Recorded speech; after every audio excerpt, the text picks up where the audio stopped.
I'm Dave Bryant, and in our third Thursdays concert series, every time we're lucky enough to have one of the primetime sidemen with us, we try to do a little oral history chat.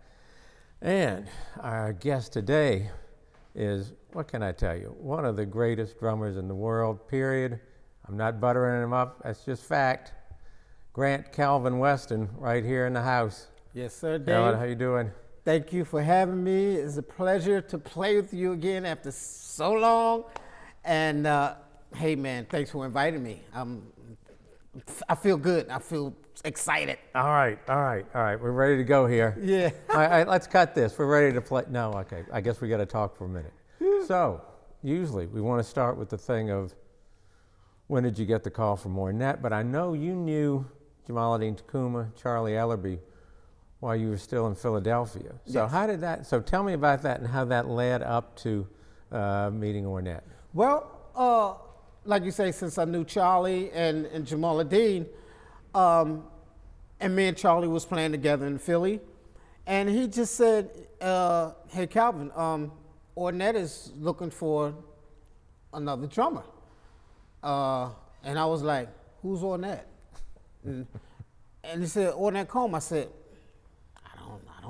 I don't know who he is. I never heard his music, never seen him on anything. So Charlie introduced me and took me up to New York for my first time. Mind you, I was only 17 years old. So that was my first time in New York, and I'm like, whoa, skyscrapers and everything, just, just like I pictured it. Right. So that's how it came about. All right, so when you go for your first audition, or however that worked, tell me about that with Ornette. It was, it was something that I never thought I didn't know what to expect. I just didn't know what to expect. So when I went in, Ornette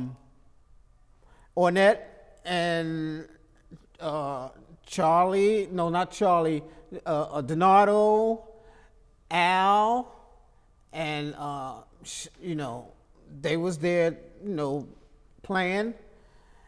And after everybody got set up, Jamal and stuff like that, I just sat down and I listened to them play, and I was like, what is this? What? I never heard anything like this before. Right. Like, because it just seemed like they was just randomly just playing. And it wasn't just the guitars, it was Donato too. Oh, it was Donato and the basses and Ornette and Burn Nicks and everything, and they was playing away, and I was like, oh my goodness.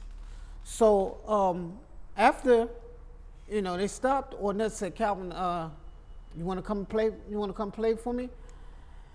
And I said, yeah, but I didn't know what to do. So he counted the tune off. If you know how Ornette counts a tune off, he just 1, 2, 3, 4. Oh, yeah. He just count 1, 2, 3, 4, and everybody was playing. Yeah. And I was sitting there looking at everybody. I said to myself, I can't just sit here. I got to play something. But it's like they all come in together like magic, right? Even though he doesn't really give a strong count off it. Yeah. 1, 2, 1, 2, 3, 4. And just start playing. So I actually started playing swing.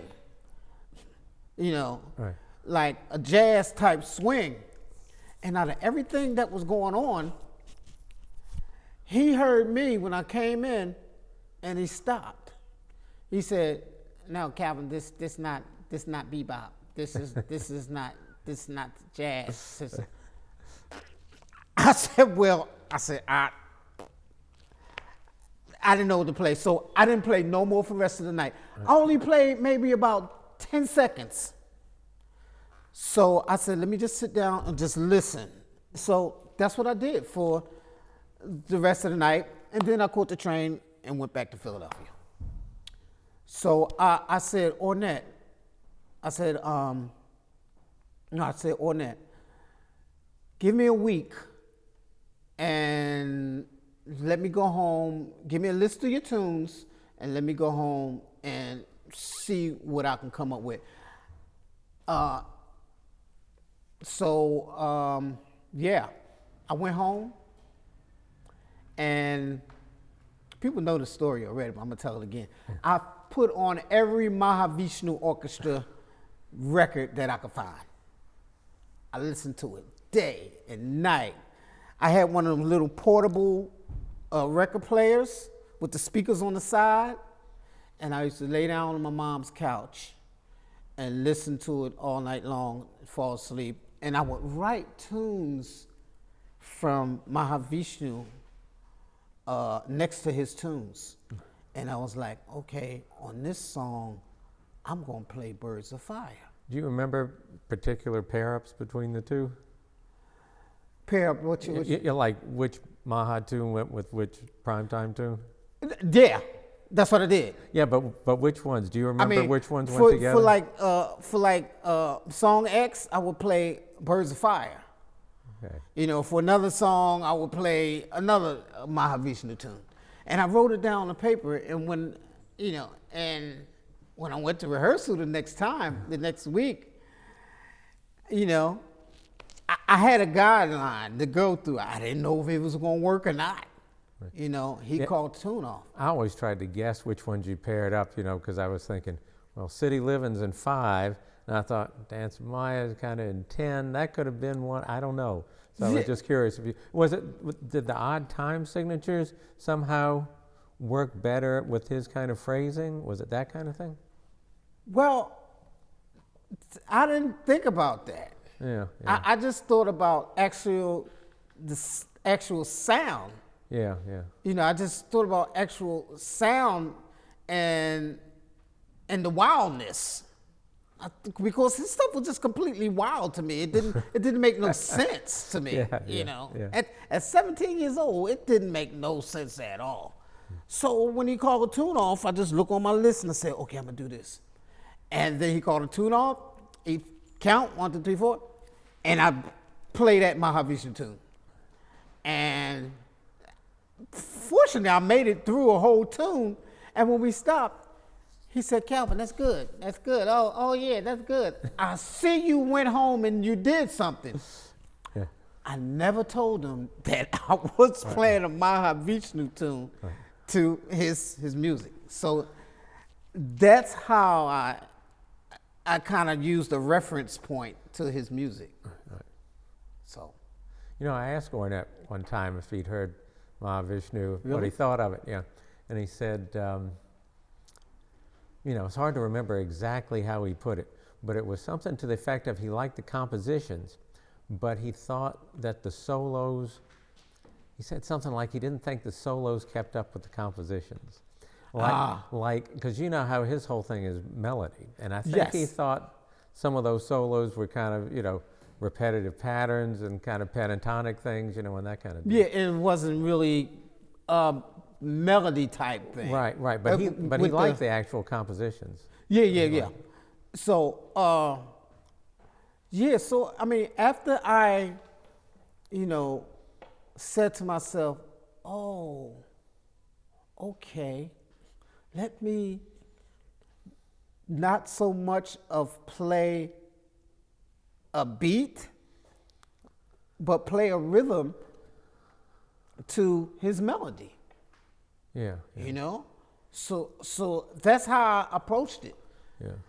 And after I got the initial thing of, okay, this is going to help me develop my creativity and my improv skills of playing with his melody and playing a rhythm to his melody. And that's what I started doing. And I come to find out that Donardo was pretty much doing the same thing. Yeah. But he didn't have a real kind of study rhythm about it. Right. No bar lines. No bar line at all. Yeah. So that's where I came in to put like a rhythm to the melodies while still kind of playing around the melody. Did it help to have Jamal and Charlie there? Or by that point, they might as well be strangers, you know what I mean? Or was it something like, oh yeah, that's my guy there, I can hook up with him? Was it that kind of thing? After after a while, Yeah. I find that, okay, they're all playing a melody. And sometimes Jamal will hold it down, and then when he go off, he would play, around the melody, notes around the melody. Right. And I would hold the beat, Right. and I would play with Al. I would play with Charlie if he do some stroking rhythmic thing, chick. I would play with him, but still keep in mind the melody, that I can always play the melody and come back to the beat or the rhythm that I was playing. Right. Yeah. So I think I told you that I used to go see the old band rehearse all the time. Yeah. But most of the rehearsals that I saw was when James Kamal Sabir was playing. Mm-hmm. And I did see a few with you, though. And the most memorable one was the night before you guys went in to record in all languages. Oh. And it was at Ornette's place in Rivington Street, Yeah. And so, and I'm here to tell everybody in YouTube land, as good as that record is, oh my gosh, if you had seen that rehearsal, that was just unbelievable. I mean, my jaw was on the floor. I just remember sitting there thinking, this is the greatest band in the whole world. This is ridiculous, I don't know. When the record came out, it was good, but it wasn't like that. It wasn't like the rehearsal. Oh man, that was ridiculous. You know that you play with Ornette. You know how Ornette rehearsed. You know how long a day you would put in rehearsing. Yeah. I mean, come on. You talking about 10 hours of rehearsal? Yeah. I mean, when you take a break, when you say, okay, fellas, y'all can go and, have some lunch or whatever, you try to stay to lunch as long as you can. It ain't no like you take an hour for lunch. No, you would try to take at least a couple hours, because when you get back there, you're going to be up until 10, maybe 11 o'clock at night. Right. Al told me one time that, I don't know if it was when you were playing with him, but that at one point he had hired a cook to come in and was cooking for the band during rehearsal. I can believe it, because we rehearsed. Yeah. We rehearsed 10, 11 hours sometime, and then I recall one night after rehearsal, because we slept at his house. Yeah.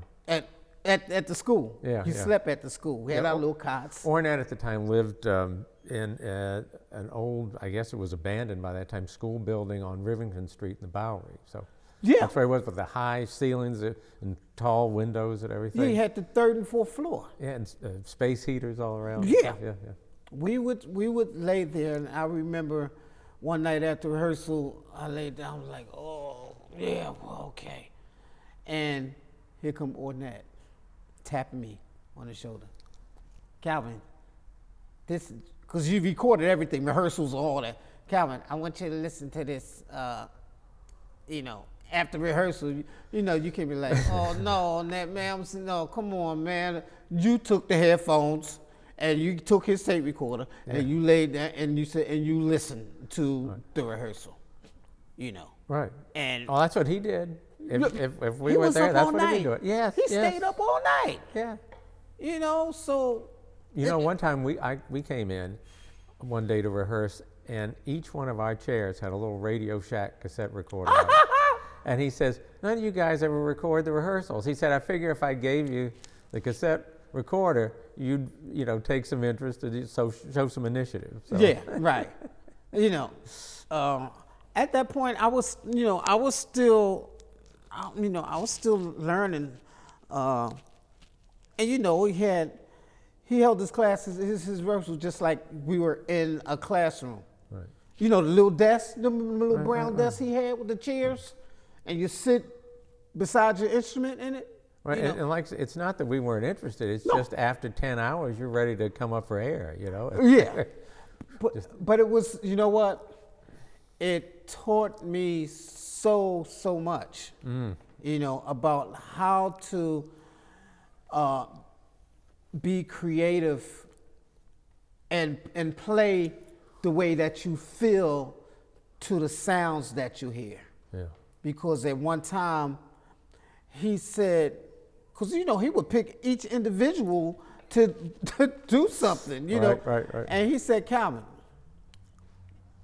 if I play this and he'll play something, what would you play? So he played it, and right after it, I played something. Now he said, so why did you play that? He would take you through trips like that. Right. And I told him that I was playing the rhythm that I heard that you play.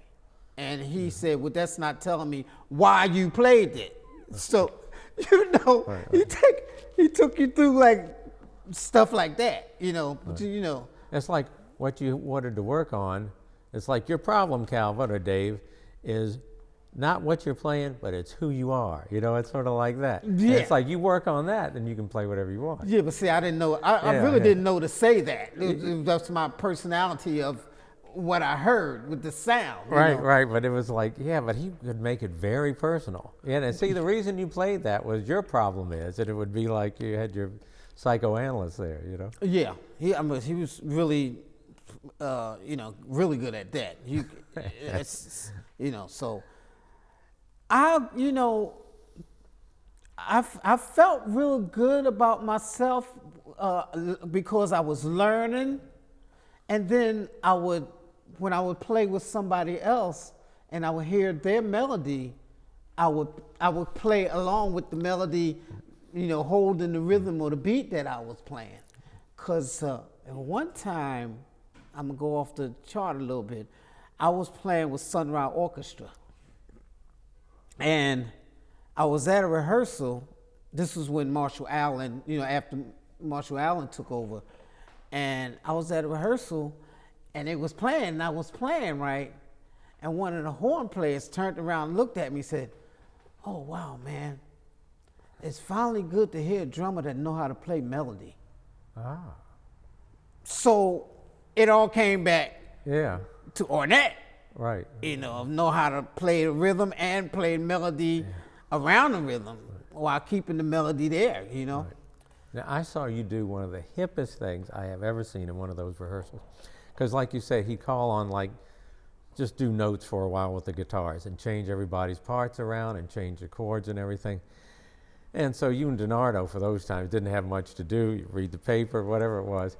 But then when he'd say, all right, let's try that, what he'd worked out with the guitar players, then you'd go back and it wasn't going to be like a run through of the whole tune, but it was just for a little section. Mm-hmm. And so you wouldn't be playing like full out, but you'd just pop, play a little something, to get them through that section. Yeah.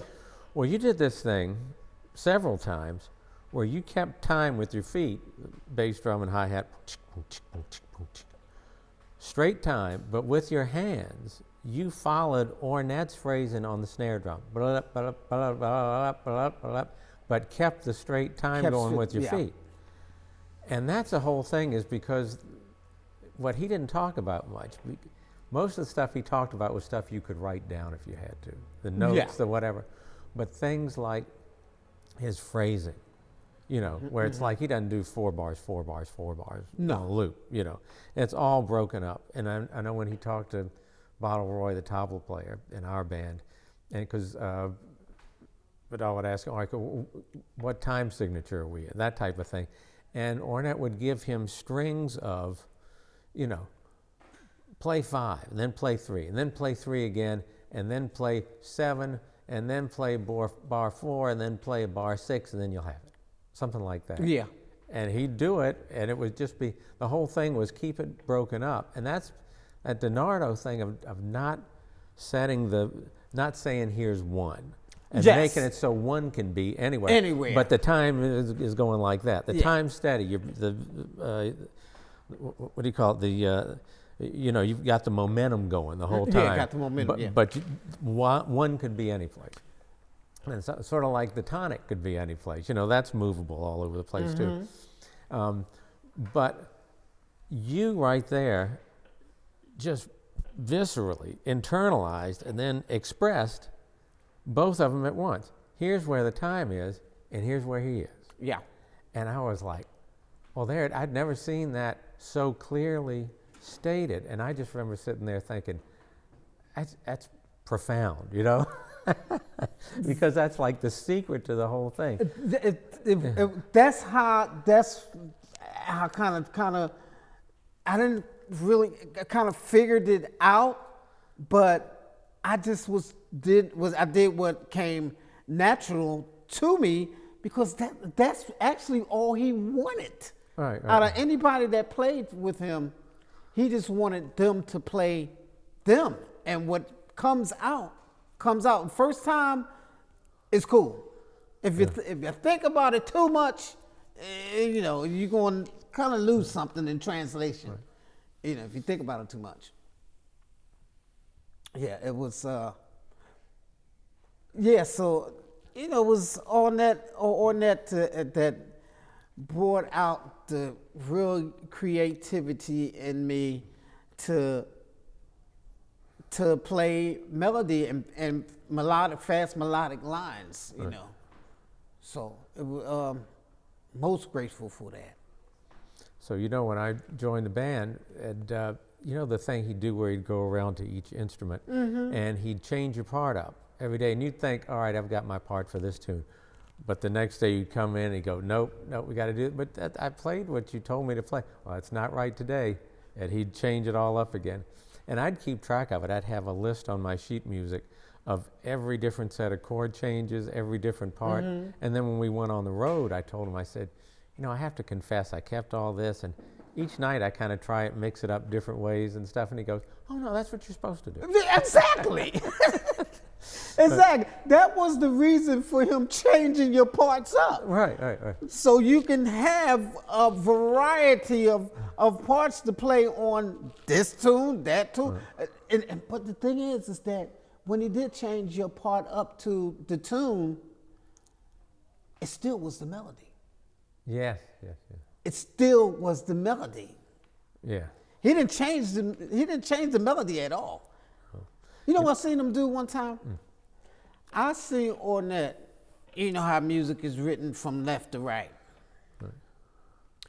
I seen him take a piece of music, turn it over on the backside, and read it from right to left. Right, or turn it upside down. No, or turn it upside down. Yeah, I've seen that, yeah. I'm like, what? But it was the same melody. You just read it backwards. Well, I've seen guys do that with like Bach. And it's like, and that's the whole thing. It's like if the melodic line is well enough constructed architecturally, it's just the intervals. And if that's balanced and makes a good sequence like that, then if you flip it, it'll still work. It'll still work. Yeah, it'll still work. Because it's not all about the tonic. It's about the structure of the intervals and the line like that. Yeah, the shape of the line.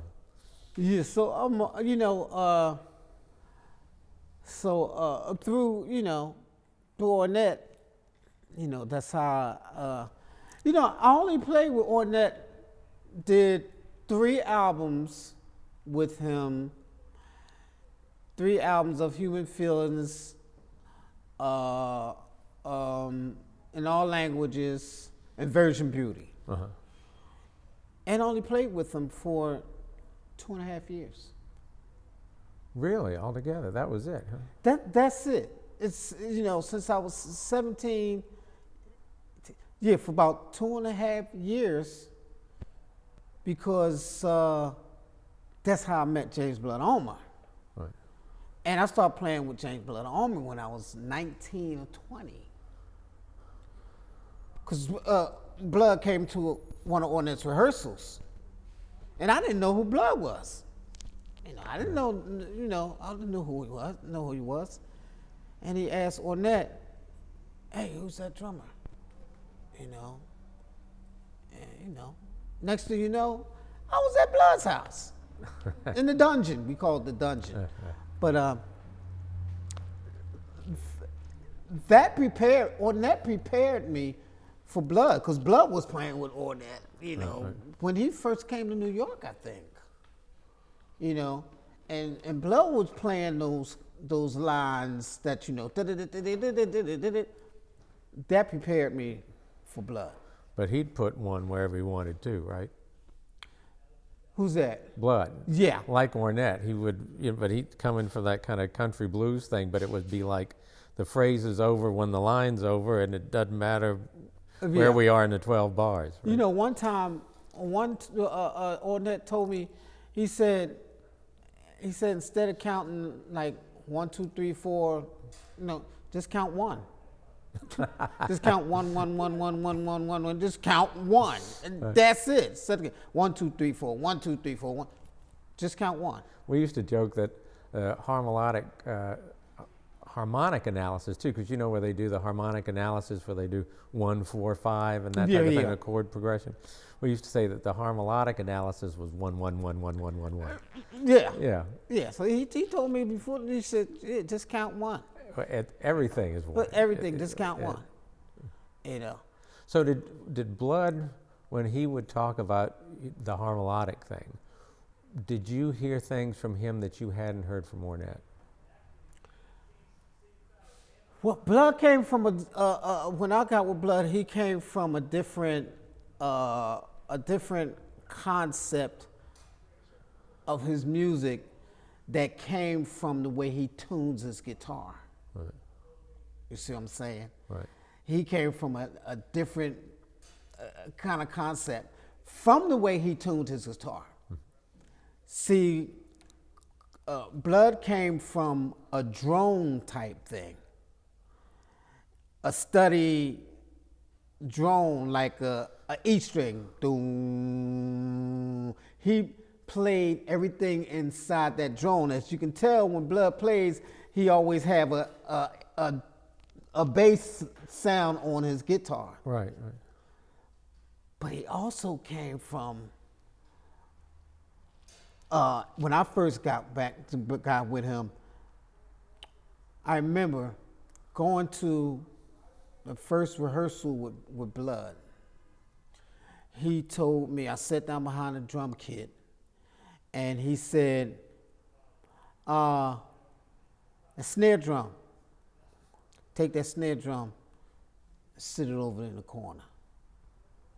I'm like, okay. I didn't know where he was coming from. Yeah. He said, now, them cymbals, take them 2 cymbals and put them over there with the snare drum. Then I really was like, oh, wait a minute, he gonna take me on a real trip here, And he said, I want you to play 4 on the floor,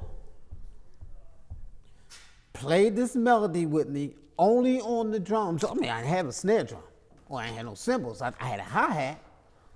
And he said, make it sound, play this beat with this melody and make it sound like a drone.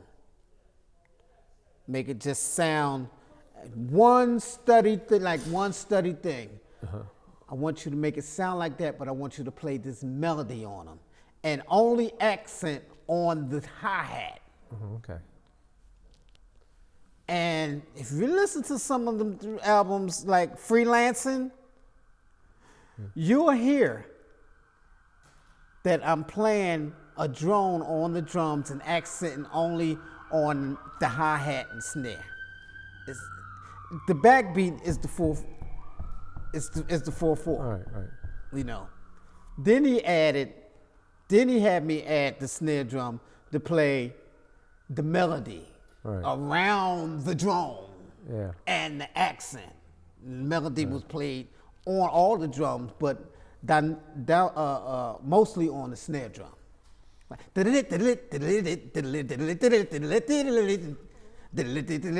play that on all of them while this is going, and that's your drone. Stay inside the circle. Oh. He took me through a whole nother trip, man. Wow. But that was good for me. But it's still melody. It's still melody. Yeah. It's still melody. That was the whole thing. Yeah, as much as Ornette talked about harmony and melody and rhythm being equal, more the years go by, the more I could see that the melody was still the first among equals. Yes, definitely. Yeah, I told him once I had a drummer friend that had given me a lecture one time about how that rhythm was the most basic thing and building block in music. And Ornette said, tell him, what about melody? Yeah. I mean, I think he based everything around melody, you know. He told me that when he first came to New York, they used to kick him off the stage because they didn't understand where he was coming from. He said, yeah, man, when I first came to New York, I went up there at the Vanguard and 10 Palace, stuff like that, and I sat in and they told me to get off the stage, man, because that I didn't know what I was playing. I was like, you know, that's how he talk. We gotta mess his soul, man. No, you got if you're doing Miles, you got to do the whisper, and if you're doing Ornette, you got to. And I would listen to him. Yeah, that's, you know. So that's Blood and Ornette, and from there it was John Laurie. Yeah. Let me ask you a couple of things about Blood, though, before we Yeah. move. So, but his rehearsal techniques, was he another marathon rehearser? Yeah. And when we rehearsed in a place. It was down on the first floor of the apartment building that Blood still live in, but it was in the back with no ventilation, no windows, no air coming in from no kind of source at all. The glamour of the music business. And we would be in there 6, 7, 8 hours. Yes, we would. And with because Are You Glad to Be in Americas, it was Shannon Jackson and myself on drums. And David Murray, Alvalate, Oludawa, Julius Henfield, I think Ronnie Drayton was on that too. I think Ronnie Drayton, Amin Ali, me and Shannon Jackson. And we all would be in it. It was no ventilation at all with a marathon, rehearsal, just like on that. I was used to it by then, doing what was on that. So yeah. All right. Well, so I guess that was the thing. With Ornette, like I said, it was always the feeling that he wanted to change how you lived, changed how you lived your life creatively, how you thought about music and how you approached mundane things in life in a creative way. Did you have the feeling with Blood, with the marathon rehearsals, was he similarly wanting to affect you at a deeper level like that, or was he just trying to get the tunes down? Well, just like you said, Ornette, his thing was about also, just like you said, just trying to live your life in the most realistic way that life is. And what you can change, you can't change something that you can't change. You know what I mean? Right. With Blood, he was basically just trying to get the tunes down, and he wasn't too much of a philosopher like Ornette. Yeah. Ornette once told me, he said, man, I don't understand why they bury people in the ground and all that space in the sky. I don't understand why they put people in the ground. I mean, they got a whole big sky up there, and I'm like, okay, well, I can't get that. That's deep. But no, Blood wanted to get his music down. And I'm glad of that, because those fast melodies that I played with Blood, still put me in the realm of Mahavishnu Orchestra, the way they used to play, I imagine there was certain amount of rehearsal time given over to that, right? Oh yeah, Yeah. yeah. You could tell. Yeah, you could. Yeah. So that was the thing with Blood, because actually, me and Amin, and also Cornell Rochester was on Black Rock. Right. He was on Black Rock as the second drummer, and we lived with Blood too. So he had access to us just like Ornette did at all times. If you wanted to come downstairs and say, "Yo, check this out," we was there. You know, we had our like own little apartment down there. We had like 3 beds, a bathroom. You know, so he had access to us at all times. And there is that thing of just whatever that goes on in your head of just having that thing of just being with the same people so much, you know, and you just start have that kind of group think, group mentality, Yeah, And it was a group thing, except for when I got left in Paris one time. I wasn't with the. It was crazy. I overslept, and everybody had left the hotel. Was that with Ornette? Yeah.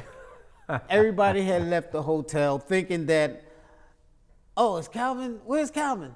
Oh, he went in the first taxi. Oh, okay. Well, so he's on his way to the airport. Yeah.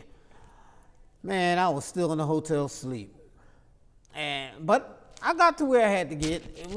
It was a little bit of trouble, but I think we left somebody at a rest stop once and Really? had to turn the bus around and go get. And I think it was like somebody in the crew maybe or something like that. Yeah, I don't know. No, it happens when you got, a lot of people. What was it? 2 drummers, 2 bass players, 2 guitar players, saxophone player, a manager, road manager with us and stuff like that. So, yeah. But I got to the south of France. I got there. I was like, oh, so happy. Plus, I was young. I was used to traveling with everybody else. I'm traveling by myself. Oh, which way do I go? Yeah. Oh, one time in Paris, they put Brad Jones and I in a cab together. We were splitting everybody into cabs to go to this rehearsal Brad studio. Jones played with Ornette? Yeah. He was Did in he? our band. Yeah. So like the band I was in, Oh, wow. for like 90 through 98 maybe, and so 90 through say 94 it was just Al, and then Brad came in on upright, in like 95 when we did tone dialing. Okay.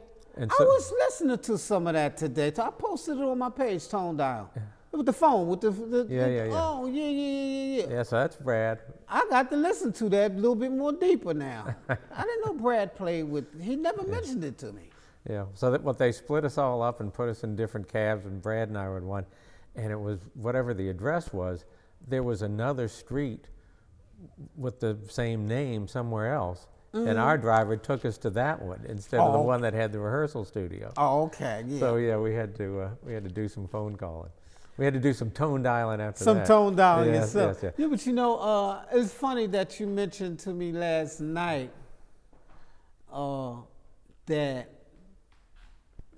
John Laurie called Ornette. Well, Ornette told me that story, and you were saying, that he had called That is what happened. John even told me he called Ornette. Yeah. See, I'm tell you something. Ornette prepared me at the age of 17 how to play actually what I feel and what I feel to what I hear, and all that, I use all that creativity in everything that music that I do, creativity. So, but with Blood was different, with Ornette it was different, and with John Laurie it was different because John Laurie was playing actual compositions, whereas though for 4 bars you play this, for 16 bars you play that, then you come down to here and you stop completely, and that person got that part. So it was like very organized, So another thing, I learned from all three of the people that I was playing with, from Ornette, from Blood to John Lurie. And wow, I mean, I still play with Blood to the day. And I just did John Lurie's Painting with John, season 3. And I did season 2 a couple weeks ago. And, I'm so grateful for all of them. It started with Ornette, though, to bring that out in me. Right. That creativeness, to bring it out in me, and to not be afraid to play and to, I don't know if this is the right word, to make mistakes, because in Ornette music wasn't no mistakes.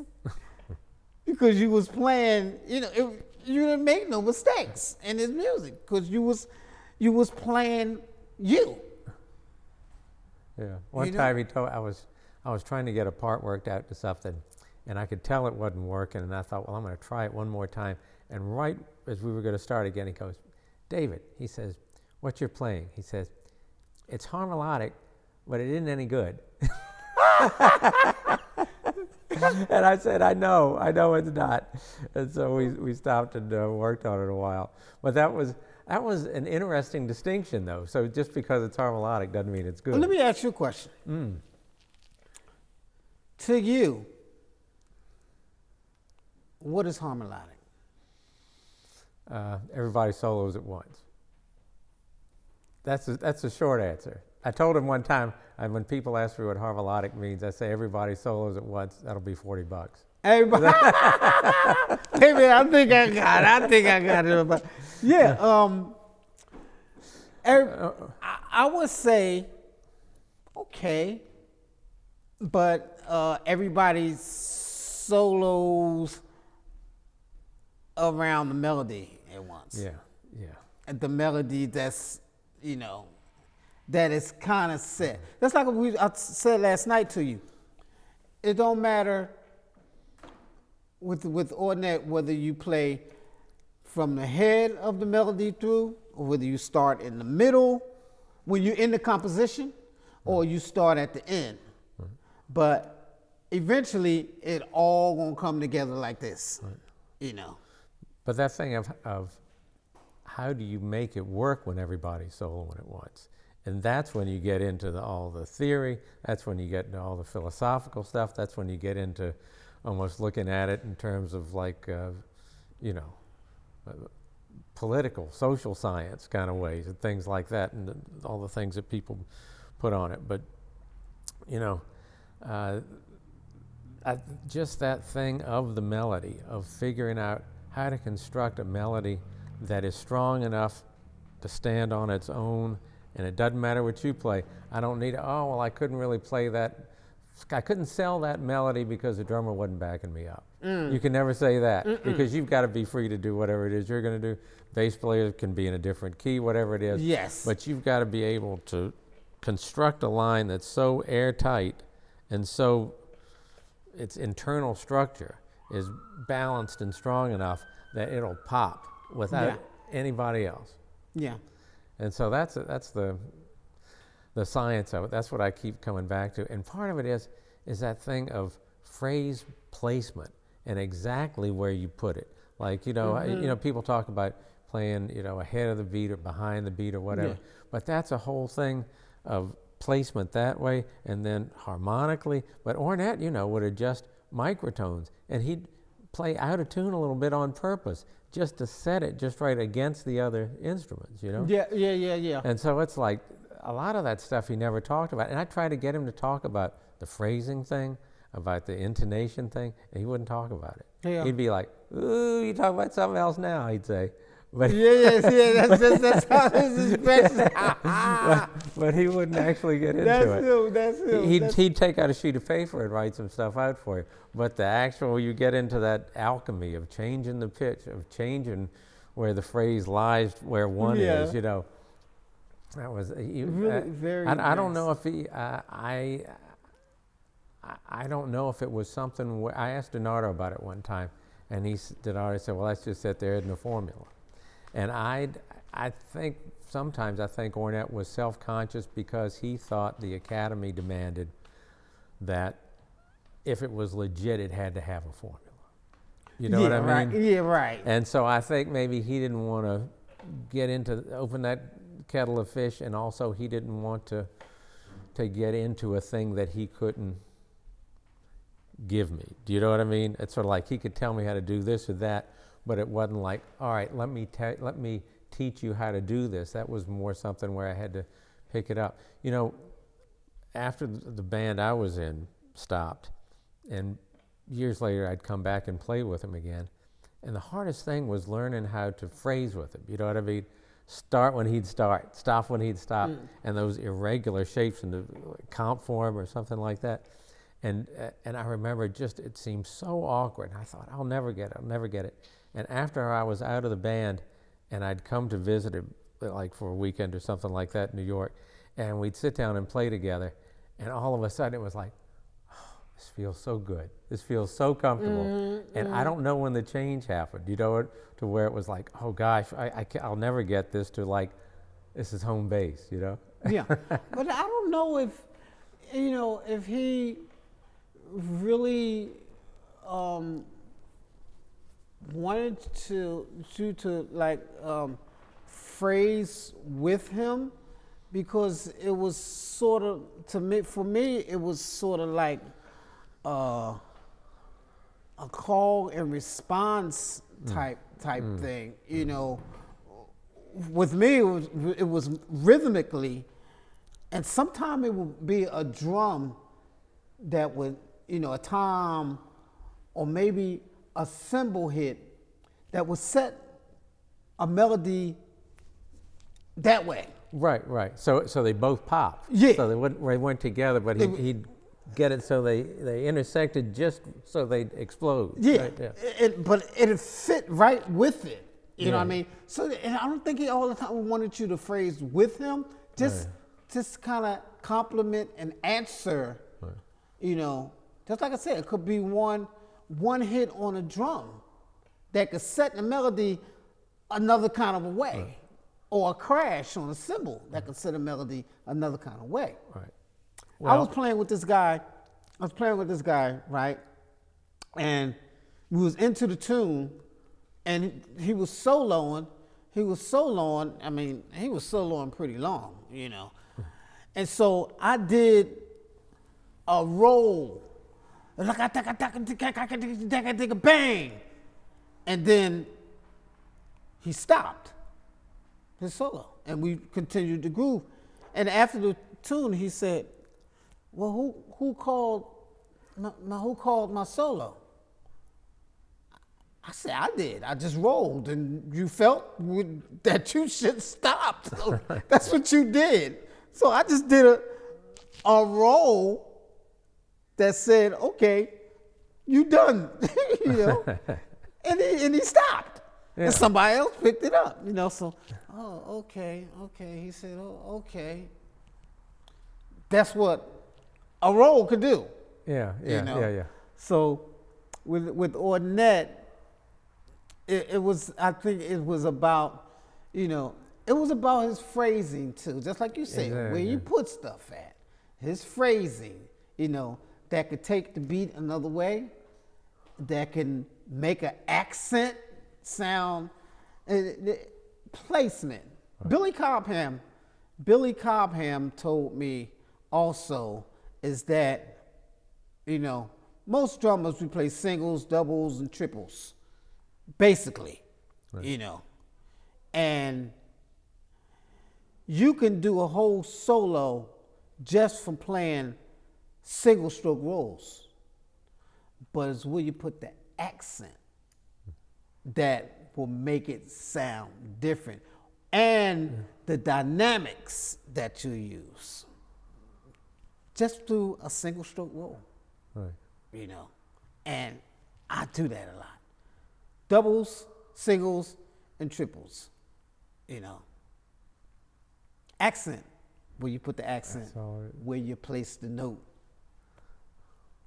Yeah, because trying to follow Ornette Coleman, that was, you could look real stupid, real easy. Fast. I'll tell you. With Ornette, because you know he can go there. Yeah. And you know, sometimes when I listen to recordings of him playing with other people, and I'm sure you've seen him do this with other people too, if he didn't want to let the other person in, they wouldn't get in. It would be like, and if he wanted them to hook up, he would make it happen. And sometimes I'll hear recordings of him with other people, and I can hear, you know, when he's letting it happen and when he's not. So have you noticed? I noticed that Ornette, when he would get people for his band in the earlier days, like when I was there, he would get people like me that he can teach something. Like Al McDowell. Al been playing with him for what, 40 years? Longer than anybody else. Longer than anybody else. And you see how Al plays? Like Chris Walker. Yeah. He got Chris from out of a school that he was playing. And see how Chris plays? You know? Okay, perfect example, Donato. From a child. Yeah. And never told Donato what to play. It was just natural. Right. He get the young guys that he could teach something. Now it's up to you whether you want to take that in and learn, like we all did, and I'm thankful, very thankful for that, because that's the way I think now.